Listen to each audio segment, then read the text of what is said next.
Hello and welcome to the Squeaky Bum Time Podcast with Mike and Laurent. It is Tuesday, April 26th. What? In this episode, Everton dropped their pants into the relegation zone after losing to Liverpool and trying to shithouse their way into the game. City hold serve, putting a 5 spot up on Watford, a team they've never lost to ever in history of ever, never.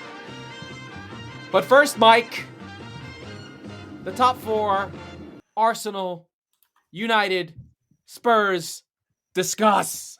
No, I don't have to discuss United if it's a top 4 conversation. But not anymore. I mean, look, right? Like, it's topsy-turvy. We said pretty much for the majority of the season that this is going to be a race of who doesn't want it. And once again, team we've been really decided they didn't want it. Wow. Yes. Right. Exactly. And you could argue too, and we'll get into West Ham later in the show because they've got a huge couple of days coming up. Yeah, I think they're done. They're like, all right, fine. Oh, no. They've got a way into Champions League. It's just not playing against Arsenal this Sunday. So I'm not fucking thrilled about that. But you have to give the devil his literal due. Arsenal Football Club, 2 points up on Spurs, 5 games to go. And you'd have to say that if you looked at both in Arsenal and Tottenham's run-ins, it favors the Gunners.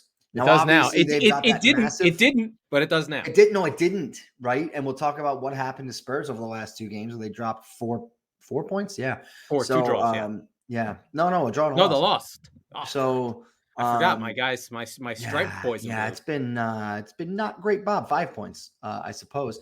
But yeah, I mean, there's I mean, look, right, if you look at the last 5 for each team, Spurs have drawn and lost, and then they won 3 before that, and Arsenal won 2 coming off of 3 losses on the bounce. So can it still go any which way? Yes, but Arsenal just beat Chelsea and Man United, and Tottenham have Liverpool and Leicester in their next 2 games. So as long as it stays tight, they got to stay within that 3. I don't know that it can before May 12th, but we'll talk about that. Let's get to the scores and we'll go back to what the hell actually Okay, it starts Saturday morning with Arsenal 3, Man United 1.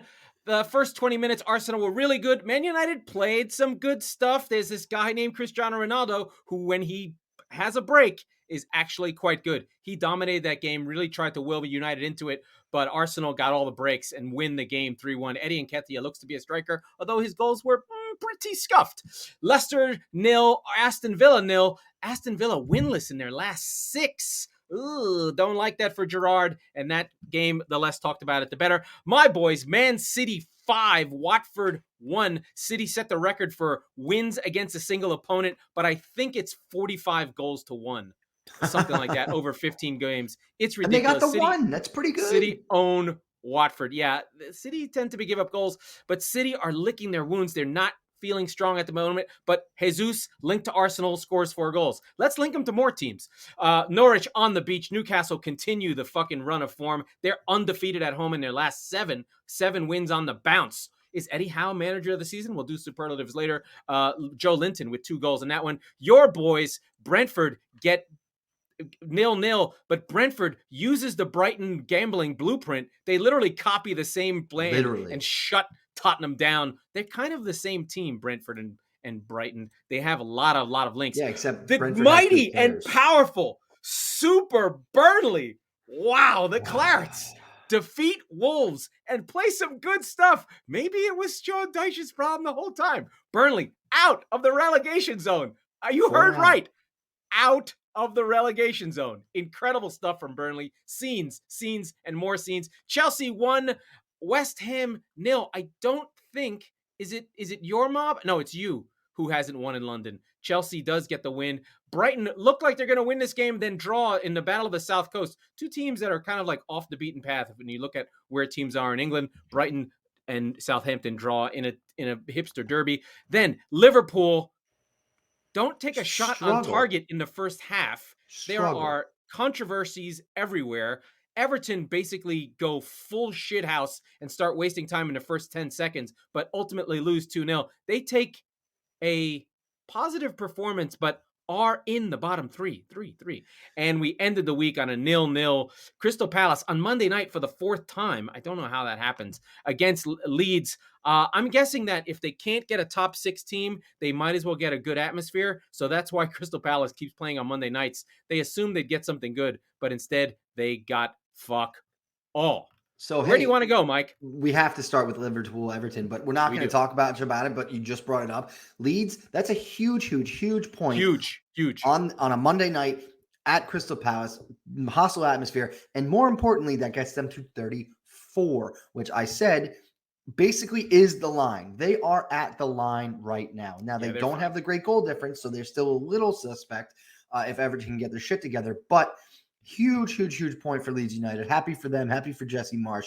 And I hope that they stay up. But we have to talk about Liverpool and Everton.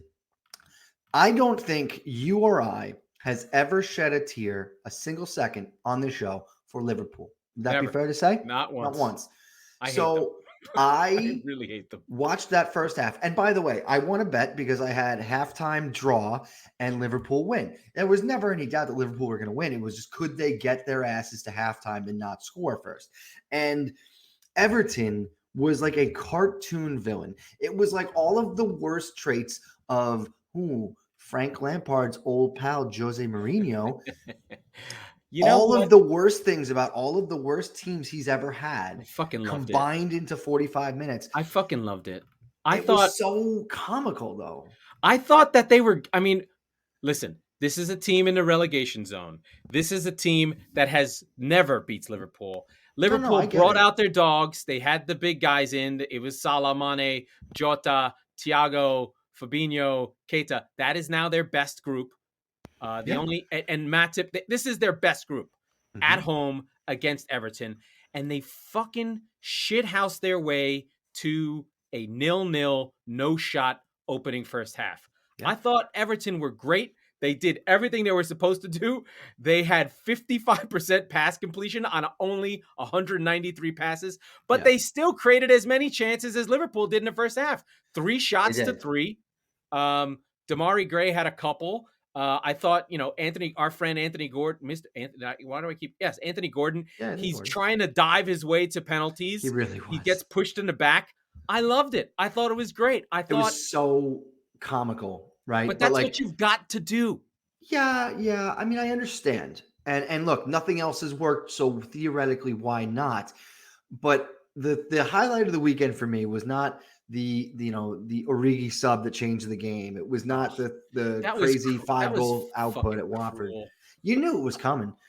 It was none of these other games. It was the anti-football movement in the first 45 minutes, and culminated by in the 41st or so minute. The ball comes to Jordan Pickford. He grabs it, goes down to a knee, goes down on his chest, and he gets up. Like he looks up, he's still on the ground, and he winks at the sideline. And I went, "You motherfucker, man!" Like that was the funniest thing I've seen on a soccer pitch. So there was that. Richarlison must have went down without getting touched a half a dozen times. He kept on pretending that he had a head injury and a leg injury. Michael Keane came on early in the warm-ups. That made me nervous because he's terrible, but he didn't have a chance to fuck this game up. I thought Everton can hold their heads high.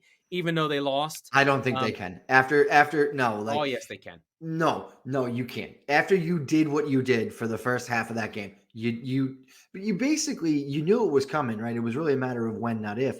But the manner in which you, as a collective, just behave yourselves. I don't agree. I think that this is what they had to do. It's not hold your head high is not. It's not like a Leeds hold your head high, lose 6-3. You didn't get your fucking heads kicked in. Yes, that counts. Fine. It counts, except for the fact that it puts them into the relegation zone. It does. Burnley, that's right. You heard it from the scores. Burnley. Yeah. 2 points clear. Not 1, but 2 points clear. That's 2. That's 2 big points. I will say that bringing on Divock Origi in a derby when the guy literally does not play. He has no starts. He's played 6 games, for 107 minutes. I didn't do all competitions, so I'm going to give him a little bit more credit. Let's see. Oh, no. Still just the 6 game. No, I'm just kidding. Let me just get it right. He's probably got 200 5 minutes. starts, 6 goals, 3 assists. So his goals plus his per minute stuff is incredible. He just scores when he plays. But all Everton fans know he is the destroyer of souls. He is Vishnu. He is the Oppenheimer to the nuclear bomb that gets exploded in Goodison Park when they get relegated. He is the destroyer of worlds. Famous for the big dink goal many times over. And all Evertonians knew. I mean, Roger Bennett, probably the most famous Evertonian in the U.S., a Liverpool transplant, was just like, oh, he's here. It's over. We're dead. We're going to die now. And he did set up the goal from Robertson. It was a nice move. There's nothing really to talk about aside from the fact that Everton Football Club are in the bottom 3. They are in legitimate, real, no holds barred trouble. They're in Barney Rubble right now. Yeah. There is a narrative that somehow Frank Lampard is not to blame for this. Bullshit. Get the when fuck he out took of this here. team, they were not in the relegation zone, and they are now. You got 6 games to go. How you haven't given him his walking papers after that display of arrogance and just like, well, nothing else is working, so we might as well just be cunts for 45 minutes. Like, I don't know how he's still employed. So they're not serious about staying up. That's what that tells me. Yeah. So here's who they have left: Chelsea, Leicester, Watford, Brentford, Palace, Arsenal. But you have to transpose that over what Burnley has left. But are Burnley better? Yes. Watford. So there's your easy win for both sides, right? Aston Villa, Tottenham, Aston Villa twice, like you said last week, and then Newcastle. So look, I mean, the question is not who's got a better run in, because I think it's close, but I think it's probably Burnley by a nose. The question is, who is more likely to get a win, not a draw, a win, and upset one of these teams? They're going to war, dude. They are ready. They have battle scars. They have blood in their noses. They can taste it in their mouth. They're ahead of Everton. They feel it. They know it. What I'll say is this. And me and those dudes are going to fucking they're going to fight to the death. I know. But what I'm saying is this: assume they both beat Watford. Okay. So then you have 5 games left for Everton and 4 for Burnley. So again, Aston Villa twice, Spurs and Newcastle. Not an easy run-in. It's very possible, if not likely, you lose all 4 of those. But on the Everton side, Chelsea, Leicester, Brentford, Arsenal, Palace. Now Palace is at home, and that's the game of either of their schedules that I think Everton can have the potential. Everton have not won a game at home. On the road since August. Yeah, but they're at home. Oh, home. Okay? Sorry. I So what I'm saying is that is where the hope lies for Everton. You have to beat 14th place Crystal Palace. These are not world beaters on your turf to stay in the Premier League. But, so it's 2 points. So if they do win that and Burnley lose out, they're good by 1 point. That Brentford game on Sunday, May 15th. That's the game. Basically, they have to beat Watford. You have to beat Watford. That Brentford game at home is massive. And we'll learn a lot on Saturday because Watford hosts Burnley. If Watford can manage a point, if they can draw Burnley, which I'm not going to say is anything. At this point, draws are good. I mean, if Burnley gets a draw, they're happy. No, not against Watford. In any of the other 4 games, they're happy as shit. But if they drop points, this is how you have to look at this. If you drop points against Watford, Everton has the chance.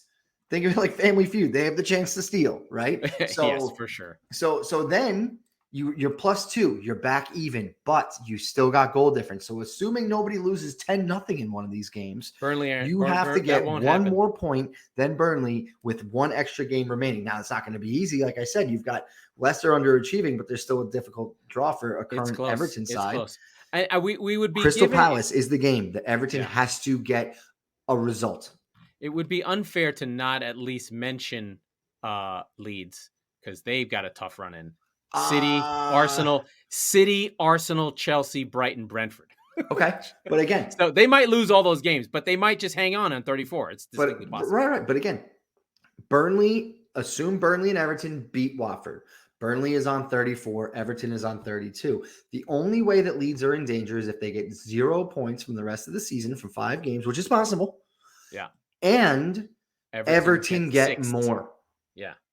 So they're not mathematically safe with one more draw. I think I said on the last show, 34.5 was the line. They're at 34. One more point should see them through. Because I don't think that Burnley and Leeds Everton will get 35. Leeds will get one more point for sure. What have we been saying? 8 wins. Burnley's now on 6. Everton has the 8. How about that? Burnley has hung on with the 13 draws, which is number 2 in the league. You're right. That 8 wins, you get to 8 wins, you are staying up. What's killed Everton is they've just losing games, not getting draws, not getting results. They were hard done against City. They had a draw locked up. Wow. And the handball that wasn't against Rodri really fucking and you killed understand them. Something else. There is the Sean Dyche DNA is showing through. It's in the team, but it's also in the table. They're the only team in the relegation race with a goal difference under -20. Yeah, that's because a big they deal. defend. They don't give up. Exactly. Shit. They never get blown out, or they rarely get blown out. Right. So their problem is they can't score. Sure, fine, but I understand. But what I'm saying is, for all that Burnley had or wasn't under Sean Dyche, the one thing they was a miserable fucking 90 minutes, and that has translated to the best goal difference of the teams who are in danger of going down. But right? look at the XG for Everton. This is how you go down. When you have the XG of -10, but you're actually -21. Yep. Those are losses that should have been draws. Yeah, I mean, there are a few of those, right? And by the way, the only reason they probably even have a fucking prayer anymore is because of that late equalizer they got the other day, right? Oh, yeah, they got blown out too. Against Leicester. Yeah, I mean, they completely annihilated them. So this is the same Leicester team you have to play in 2 weeks. So are we really that confident in that? No. I mean, I think it's close. I think that it's edge Burnley now. Now we know that Burnley are come to play. I think it's definitely edge Burnley. Those 13 draws show we know they're not going to lose. They may not win, but they're not going to lose. Yeah. So, and at this point of the season, 5 points, right? Let's say they draw all their games. 5 points puts them at 35. I don't think that they right. No, you know what I mean? Like, so now the age. So you've got 2 different philosophies. Burnley's has really not changed, although I'm sure their dressing room, their style of play certainly has changed from Sean Dyche, but a draw is good, like we said, is good news, aside from the Watford game, as I mentioned, for Burnley. Whereas Everton, you got to go.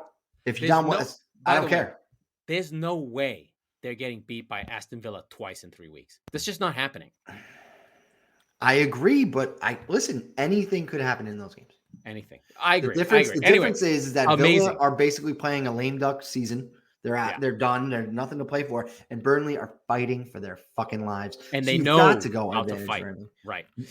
Speaking of fights for lives, let's go to the bottom of the fringes of the top 4 race. West Ham, Chelsea.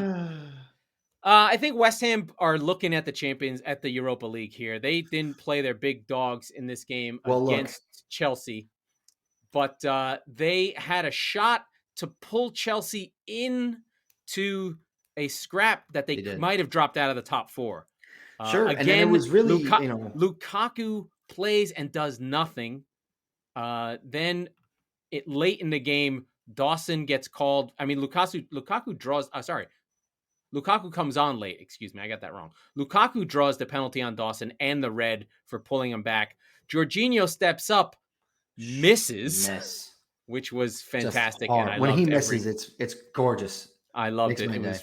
It was fantastic. But then, our Lord and Savior, Mr. Christian Pulisic, who had come on for Werner, does a great run, nice cross, easy finish, and Chelsea get a big set of points to get themselves off the schneid.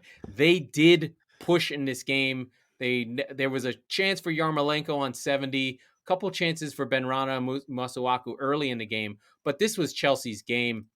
They went after it. I think, we both agree that West Ham are essentially playing for Europa. That's the best way. Listen, they can fight tooth and nail for a Europa Conference League spot, or they can go full bore against Eintracht Frankfurt. And who's the other semifinal? I can't remember. It's Leipzig, right? Right. That's right. Likely going to be Leipzig in the final. And that's a Champions League spot on the line. And you know what? I fucking hate them, but good on them. But here's where the wrinkle really comes in. Them losing that game officially, not mathematically, but officially closes the door for them in the top 4 race. Well, yes. Who do they play on Sunday? Arsenal. This was tagged as part of Arsenal's miserable run-in, which, by the way, included Chelsea and Man United before it. They weren't supposed to get any points from that, and they got 6. Did. Yeah. And here you have a West Ham team who, frankly, isn't going to give a damn because they're going to basically be playing Thursday and Thursday around it with far more on the line than London. The thing is, they don't really have that much rotation, so they'll still have to play a good team, but it won't be the best. I don't know, dude. They could. By the way, Leipzig play Rangers. That's right. Thank you. Of Glasgow. Mm-hmm. We did not a good Rangers team. No. But so it should be, for all intents and purposes, West Ham and Leipzig in a Europa League final, and good on them. But, well, I mean, listen, I would not discount Eintracht Frankfurt, who clearly after the Barcelona game have the best support in the league. Yeah, no.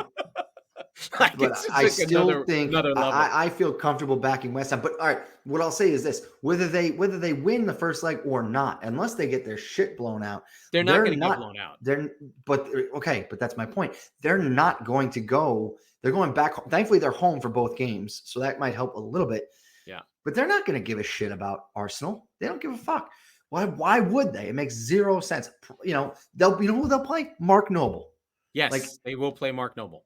They're not going to care, right? Frankfurt, by the way, Frankfurt and West Ham are about as evenly matched as two teams can be. They're almost exactly the same. No. I don't disagree at all. It's going to be a fight with like brick brats, and it's going to be who wants to kill the other person more using rolled up newspapers. And so that Pulisic effectively, for a moment, Arsenal pulled Chelsea down into the nether regions of the rest of this shit heap. They got their shit together. They escaped. And by the way, they don't have anything else to play for until the end of the season, the FA Cup final. And they also have a game in hand. Who's their game in hand, you ask? We just mentioned it. Everton. So they're fine. Even if they lost this game, they'd be fine. There is interesting news on the Chelsea front regarding players. So the takeover is taking a long time. Rudiger is officially leaving. Yep. That is known. Real Madrid. That is a breaking of the team. Christensen is officially leaving. Essentially, they're not re-signing any of the players that are out of contract, and their whole defense is out of contract. Yeah. So there's a lot of turmoil at Chelsea. So the locker room it's not fracturing. It's not like a bad thing, like something's wrong, but just, hey, you're leaving? Oh, Rudiger's leaving? Should I leave? Because he's like our best defender. So these kind of like these doubts, weird things happen at the end of the season. A famous one was United losing on Alex Ferguson's last game ever to West Brom, who were going to be relegated 5-4. Yeah. These are famous games that happen. So as we segue into the race here, we got your mob going against Brentford and getting Brightoned. So Brentford and Brighton, 11 and 12 in the table, held Tottenham Hotspur, and I want to look into the camera. No shots. To 0 shots on target. Over 180 minutes of football. 180 minutes and 0 shots. That's with Harry Kane playing. That's with Sonny playing. That's with Kulusevski. Now, how could that happen twice in a row, you ask? I'm glad. Yeah. They effectively have myself and Laurent at wingback. Okay. Yeah. And what that does is you play 3 at the back, and you basically play with a 2-man midfield, right? Kane drops in, you just follow him wherever he goes, which basically cuts off the service to Son and Kulusevski, who suddenly show up like ghosts, and everybody's just like shocked about it. Like, how could this possibly ever happen? And you're basically playing all of it into Sessegnon and Emerson Royal. I still believe in Sessegnon to an extent, but Emerson Royal is his not crossing is good. bad. It is. I should not try to defend this. It's I mean, terrible. I thought Sessegnon, there were too many moments where there was a cross on and he just overcooked it. It would go flying over the whole thing. It was bad. And they didn't have, and there wasn't that many chances. I think what you have in Brentford and Brighton, both very similar teams. Benheim and I believe the other guy's name is Bloom. Both worked at the same gambling company. They split off from each other. Both made their money in gambling and in data intelligence. Both have really worked methodically.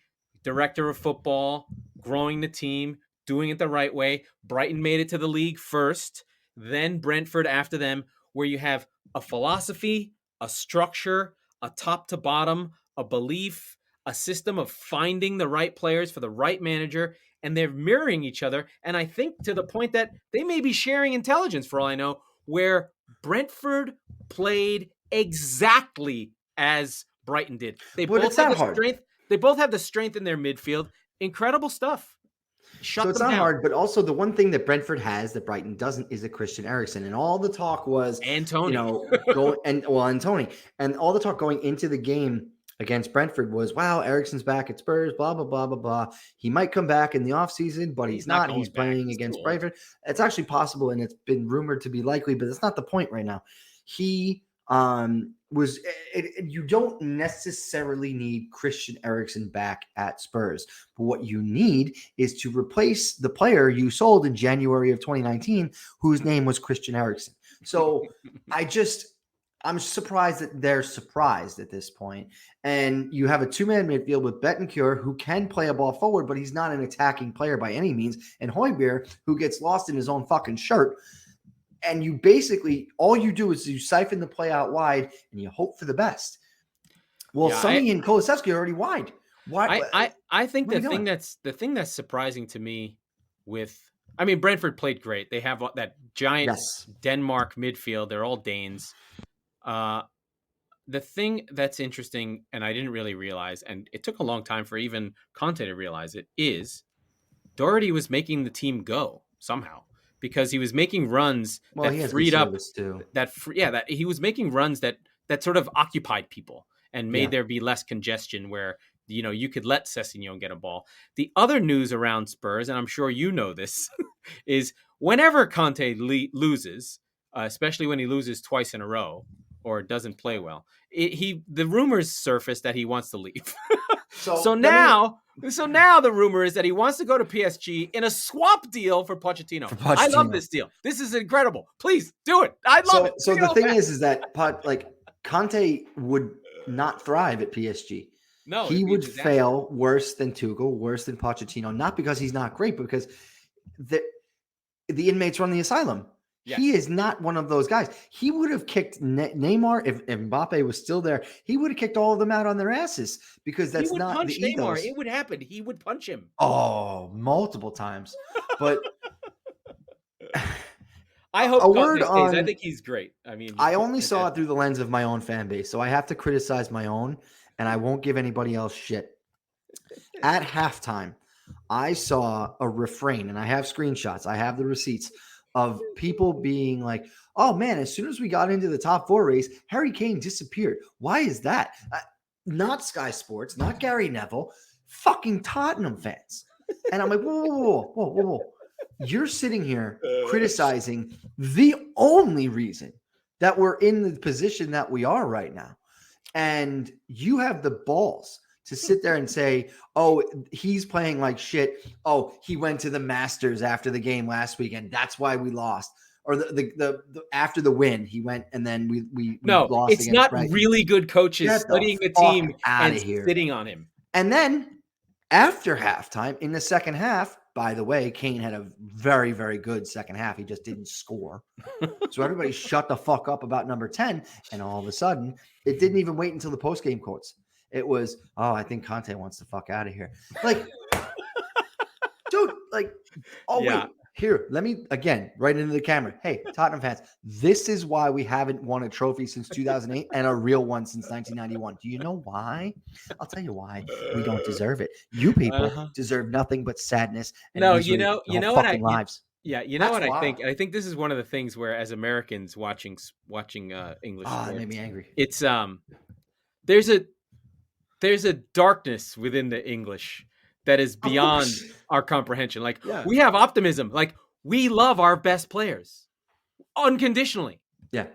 I mean, that's why I'm a little bit English inside, right? Like I used to hammer Jeter. It used to make you crazy. You almost wanted to hit me. No, almost my ass. I was like, I can't afford to lose this job. That's why I let you keep talking about it. That was a true story. Many times, I would sit there with a clenched fist shaking at my desk. I'm like, if Laurent says one more fucking thing about Derek Jeter, I swear to God, I'm going to hit him with this laptop and I'm not sure which end. Well, that's why I'm English on the inside, right? That's why I get this sport. I'm like, oh yeah, misery, of course. No, and I understand. And it was never a thing until this past summer and all the stories in City and all that. So the seed of doubt, once it's planted, is nearly impossible to get out, right? Despite the fact that he is unconditionally your best player, despite the fact that he is unconditionally the only reason you have been revived. It's Conte. Yeah, listen, buddy, it's as much Kane as it is anybody. I do want to shift on narratives. So that's your team's narrative. Then we've got City's narrative, who are essentially, we're an anonymous cardboard cutout stick figure who are there only as a foil for Liverpool's greatness or misery, right? So I don't even want I can't even deal with going through 2013 again. Essentially, it's all set up. If Liverpool don't win the league and the quadruple, it will be tragic.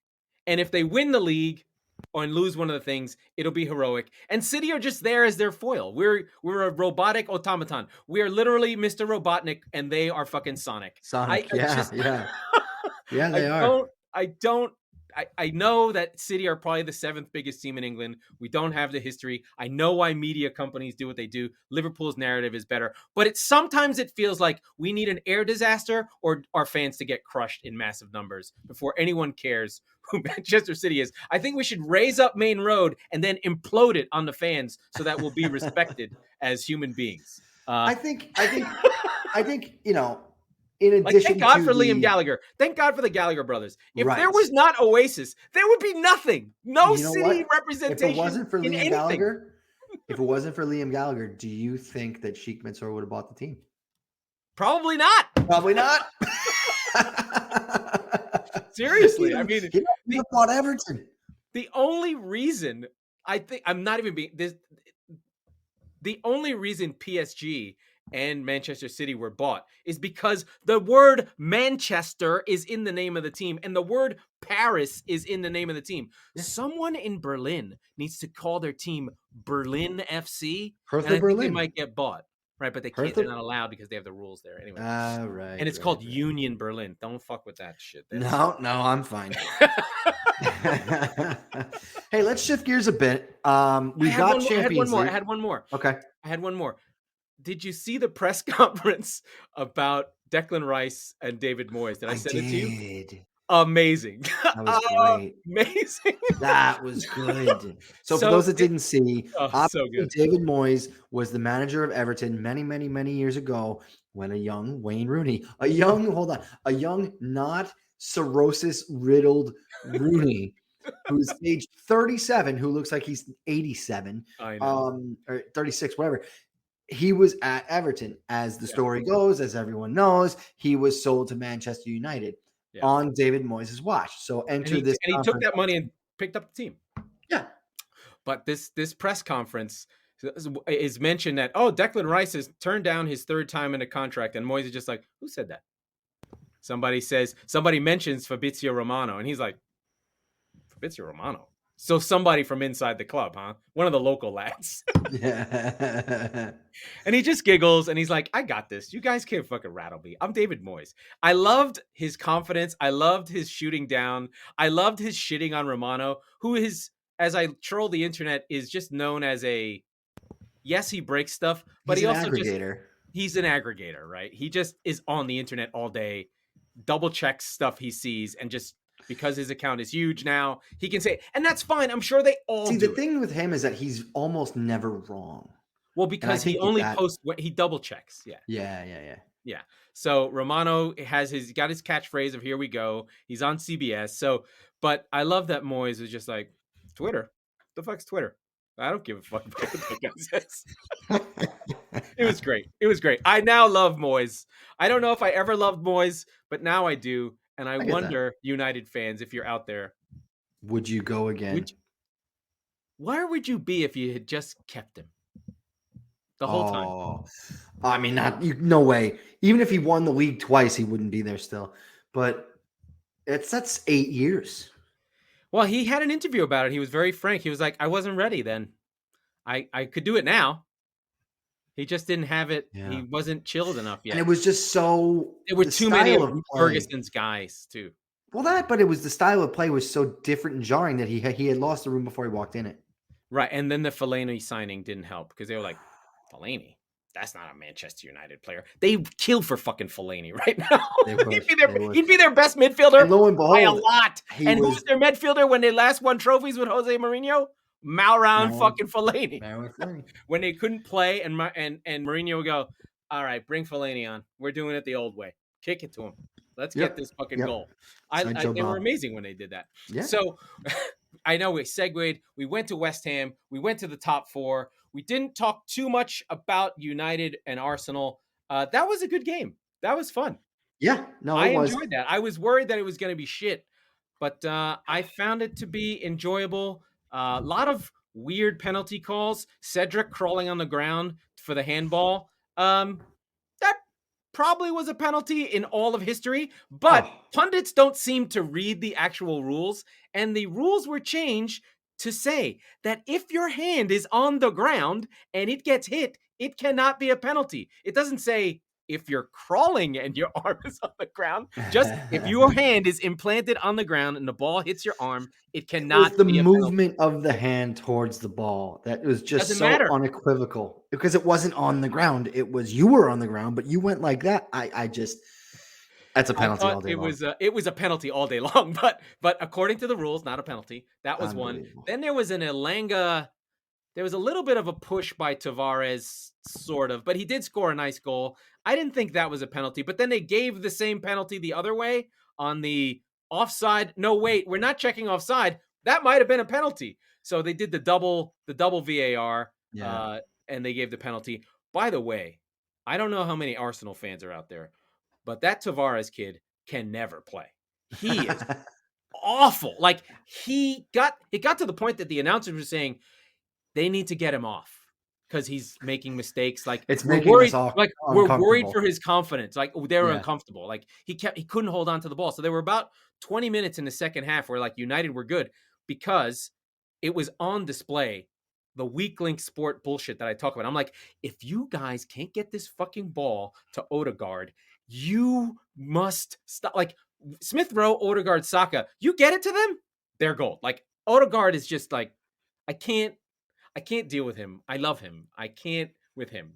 His little frosty hair. He chases guys down. He's got the thing.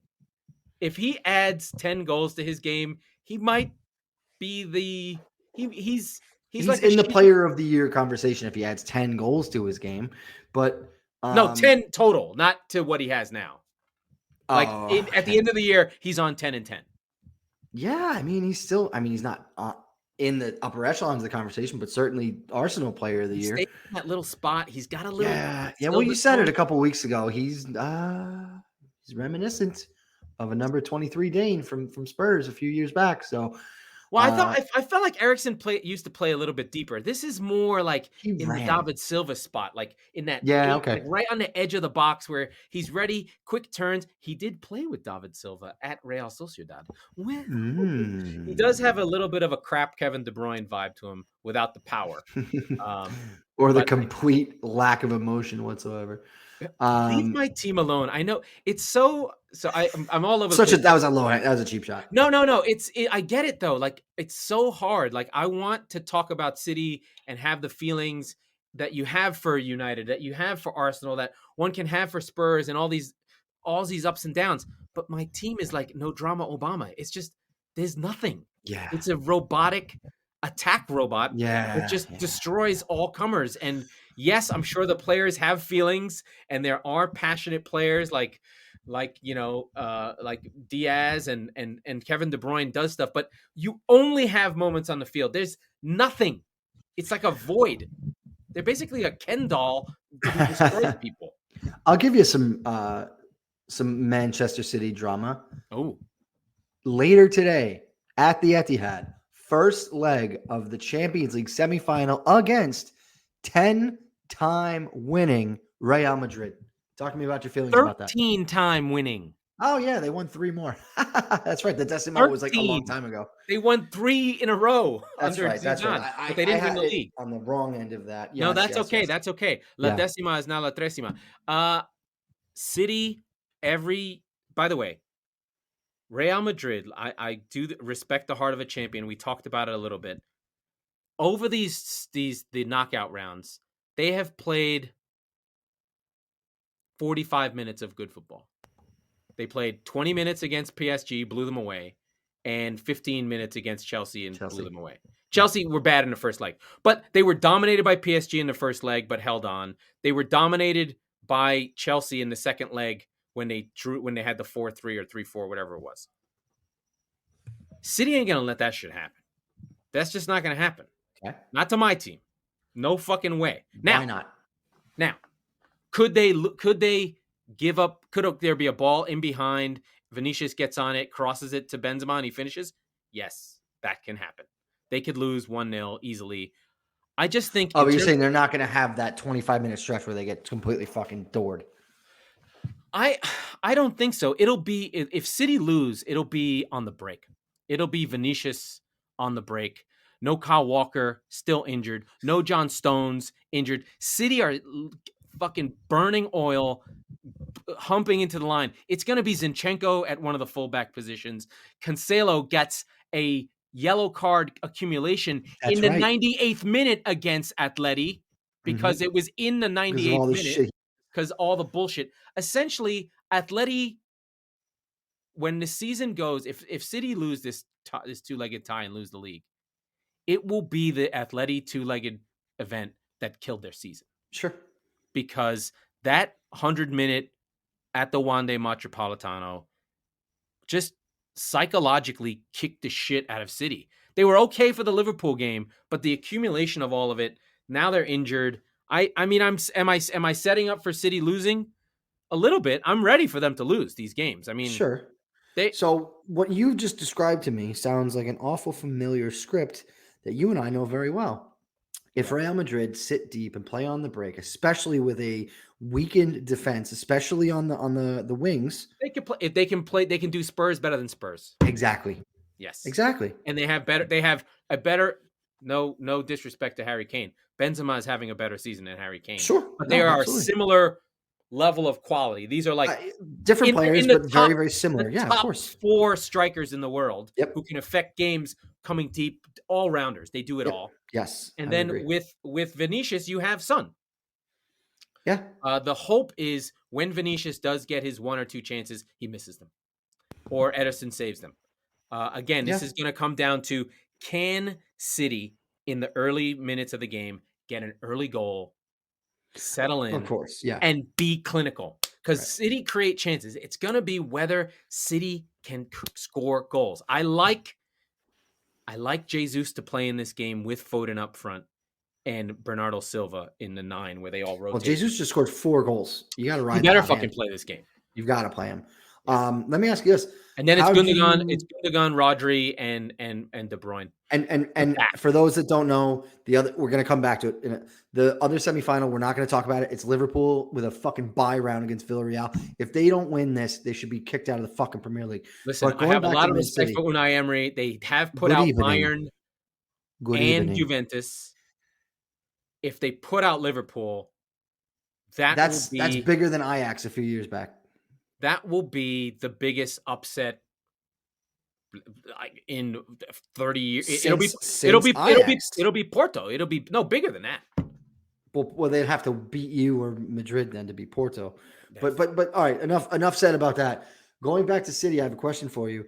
How do you feel about the first leg being at home and then therefore the second leg being at the Bernabeu? It's an advantage to them. for sure. I would agree. I think City need to put a 3 down at least. Well, and so that's kind of my point, is that do you think that they'll batten down the hatches, take their chances on the rush, but not necessarily if they can go back to the Bernabeu down With down 2, they'll go. I was going to say 1. I think 2 is the line where it's like that's going to be tough because then if City are up 2-0, you don't have to have them going full bore. You can't play on the break. You have to play them in their own way, and that's where you're going to get really beaten poorly. But if you can go back 1-0 for the first half of that game in the Bernabeu, you can be the snake and kind of lure them in, right? I mean, look at this. Walker, Stones, Cancelo unavailable. That's just right. But that's what I'm saying. You can take your shots and play that 65-35 possession game. Do that. And then on that 35, on the break, Modric is going to set Vinicius free on the wing, and it could get weird real fast. So I think the hope is that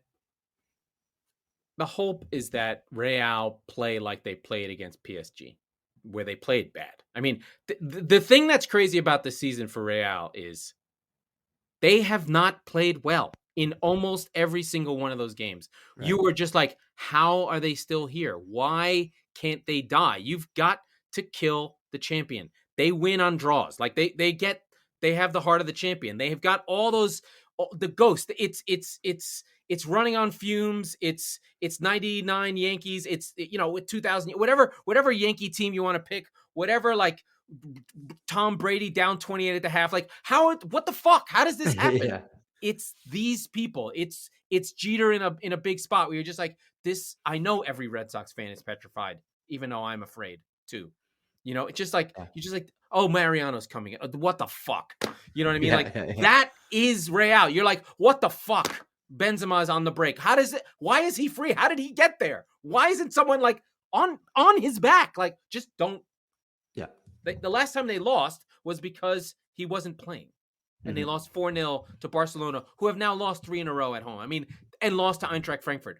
That's how big Benzema is. Like, will someone just take Phil Foden and stick him on that French fucking destroyer of worlds? Anyway, I'm afraid. I don't feel good about this game at all. It's going to be Diaz, Laporte, Zinchenko, and a sack of cheese. Do you think it's Ake? I think he's injured. He's got a bad ankle. So when Zinchenko, Ake as the fullbacks means that City have a stilted attack, because that's what happens. So it's going to be on your De Bruyne's to just will them to win. And he has done it. They did one of the most famous games to get City to the semifinal was a win at Real in a better version of Real 2 years ago. So it's possible, but I do not feel good about this team. It's going to take a lot. Like, all this stuff is just like City going to lose the Champions League and lose the league because they're trying to win the Champions League and they have no players left. Right. Yeah, it's going to be a fun one. Tune in for later today, 3 p.m. Eastern time. It's Squeaky Bum Time for Laurent. We'll talk about Squeaky Bum Time over to Italy for a second before we wrap up. The Fighting Salernos! The Fighting Salernos have a breath yet. Oh, God. 3 wins on the bounce. They're up to 25 points. They're 3 points off of Cagliari with 5 games to go, and Cagliari only have 4. By the way, they didn't just beat anybody. They beat Fiorentina 2-1 on Sunday. Big shit kind of performance from the Granata, and I'm so pumped. I'm in, and I'm partially sad because originally the plan was that my wife and I were going to go over there. We were going to catch a game, and it was going to be Salernitana on May 8th against Cagliari, which is turning out to be a war for survival. So we'll see how the next few days go. We'll see how the next 10 days or so have you gotten your Federico Bonazzoli shirt? Bonazzoli. Oh, I love him. Frank Ribery's still on the team. Oh, is he? Yes, they signed him on a free for like $20. They're paying him in pizza. Oh, God. And they're paying him with a. There's a guy named Lasagna Koulibaly. Come on. Yes, there literally is. There's a guy on the team named Lasagna. And so after being just left for dead, they get 9 points from 9. They still have the worst goal difference, so they're 3.5 points back. But damn it, they have a breath, and I'm really, really excited for my boys. I've been following them all season. I've been getting the goal notifications. I've been watching a handful of the games. I'm stuck in on these guys, and I'm hoping that they can stay up and I can get to see them sometime next season. Okay, Venezia, Atalanta. Oh my God, you've got Cagliari away at home. That is gonna be a fucking war. Yeah, I'm excited for that game. Like I'm gonna start like looking up a couple of Italian phrases. We could win that game. What's that? They're not that good, Venezia. They have the greatest shirt in Venezia is dead last. So we've got Venezia, we've got Cagliari, we've got Spezia, who we just beat, I think, a few weeks back. That's 15, 17, and 20 right there. Again, though, I think Cagliari has Venezia as well. The problem is not that you're 3 points behind, that you're 3.5 points behind. And it's a similar case as Everton right now. There's certainly far more hope in the Salernitana camp than there is Everton at the moment, but it's that same, we have to do better than them because we can't tie. A tie is a loss. So we'll see. There's a lot of football still to be played. Looks like same scenario here. If you get to 8 wins, you're gonna make it. Exactly right. So we'll see. I'm praying for the boys. And so much as the line in the Premier League is 35 points, right? We've said that a lot. In Italy, it's lower. In Italy, it's much, much lower. It's probably 31, 32. So yeah, we're hoping that, Sampdoria, by the way, who's another team that they just beat. So they're really picking up the points they need to. They look, their crest looks like basically the 80s. It's a seahorse. No. The pattern behind it. It looks like the fountain soda cups. It's the white cup with like the blue and red. These people are just paper mache. They're bullshit. Our boys, our mob are going to take that spot right out from under them. I'm excited about it. I have another reason to believe. I think we need a GoFundMe to pay off the refs in Italy. They've been known. That's a good point. That's a great point. So originally we were going to try and buy the team, but obviously if they stay. Oh, what happened with that? Did he sell it? Yeah, he did to just somebody for like $80. No, I think it was a tuna cannery magnet. Yeah, right. It was I believe it was like 4 million euros.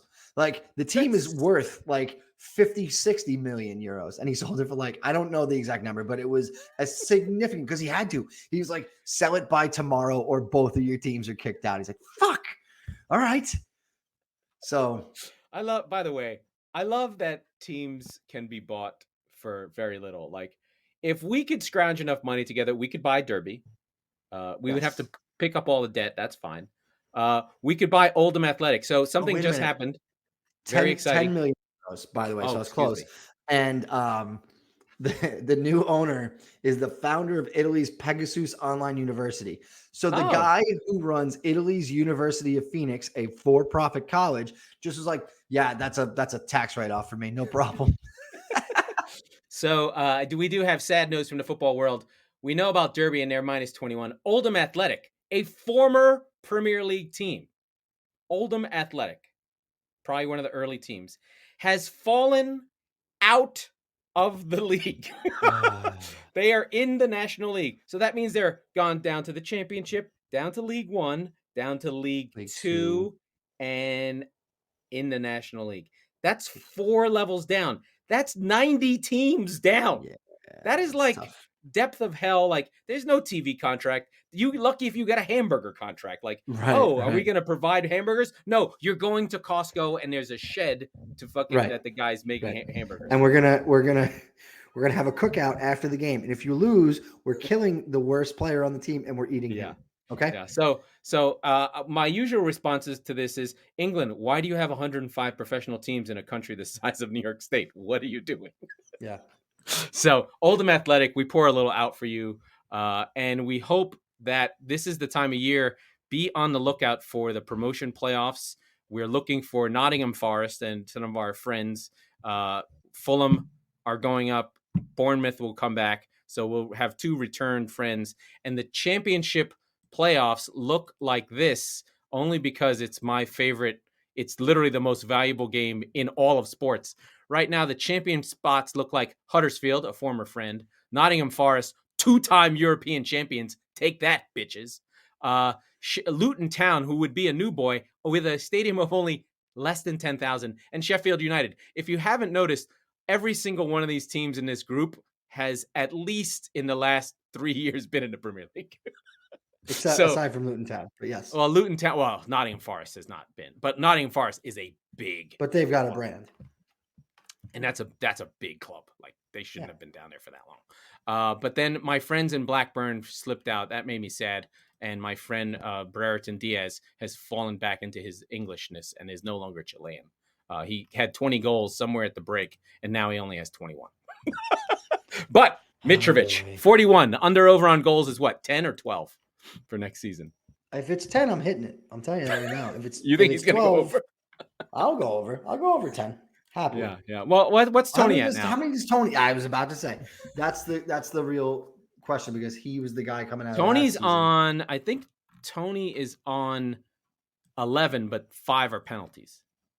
Those count. I'd have to check. Hold on. Ivan Tony's on 12 with 5 penalties, so it's really 8 with 5 games to go. He's got one more in him. Hopefully, it's not against your team. Yeah. Well, we're good. We're done. And then my friend Brian Mbuemo, who has an XG of 9 on only 4 goals. You know why? Because he hit the post 6 times. Yeah, it's a lot of fucking woodwork in his past. Baby. All right, let's wrap it up. Let's get out of here. Okay, that was the Squeaky Bum Time Podcast with Mike Salerno and Laurent Cortines. We are the football wing of the Chop Sports Network. We are big fans of Fan Hub. Get your Fan Hub stuff there and do stuff. We record on Tuesdays and Fridays, so be sure to subscribe wherever you get your podcast so you never miss an episode. And if you're listening on Apple, please rate and review the show because it helps. And no one has been doing it.